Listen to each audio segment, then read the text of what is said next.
خب اینم پارت سومی که گفتم میذارم. پارت سوم خیلی بهتر از پارت دومه.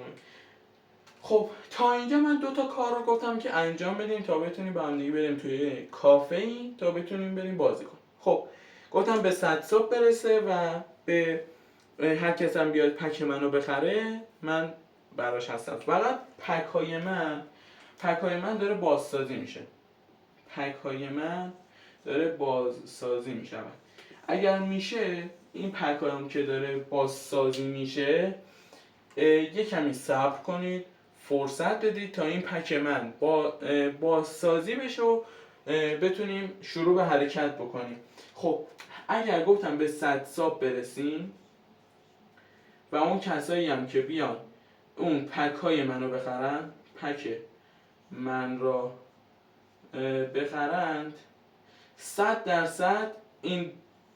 این کسایی که اومدن همچین کاری رو انجام دادن 100% میرن توی کافه و اون به برنده، اون مثلا تیم شهروند یا تیم مافیا، من از اون بهترین شهر و بهترین مافیا رو و حتی بهترین نقش مستقل رو 100% میگیرم، 100% میبینم و 100% هم رای گیری میذارم که بهش به بهترین شهر من 100,000،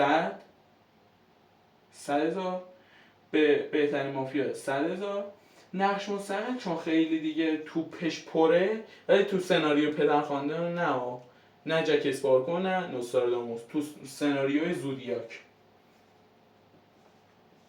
این یکم 50,000 تومان، یعنی برد و باختش این یکم چیزه معلومه مبهمه. بهترین شهر 100,000 تومان، بهترین مافیا 100,000 تومان و بهترین زودیاک هم 50,000 تومان. اگه بیشتر پول دستم بیاد 100% اینها رو ارتقا میدم. همه اینها رو من ارتقا میدم. مثلا این 100 تومانه مثلا به 200,000 تومان میرسونم. 100% اینها رو ارتقا میدم. اصلا نگران نباشی. وقتی که من به این دوتا رسیدم، کسی که اومدن پک منو خریدن هم برای اونا یه جایزه و قرعه کشی میشود و اونایی که به منم 100 سابسکرایبر دادن و رسوندن منو به 100، یعنی به 100 ساب منو رسوندن، گفتم 10 نفر اول، 10 نفر دوم، 10 نفر سوم، 10 نفر چهارم، همینجوری رده بندی میشن، میان بازی میکنن، میرن خونه هاشون و همینطوری روالمون هستش. اگه کسی که این دوتا کار رو انجام میدن این اتفاقات میفته. اینا از پارت سوم. امیدوارم که هر 3 تا پارت خوب باشه براتون، ولی لطفا این پک های من داره بازسازی میشه. اگر یه نفر اومد امروز مثلا پک منو خرید، اومد مثلا پک اون کمتره رو اومد خرید، من فردا براشون ویدیو رو حتما و 100% آپلود مینمایم. یعنی فرداش 100% آپلود میکنم. اگر هم کمی دیر شد به من باز دوباره پیام بدین، چون اینطوری باز هم شروع کاری میشه. باز هم پیام بدید که من بتونم براتون بفرستم. ممنون.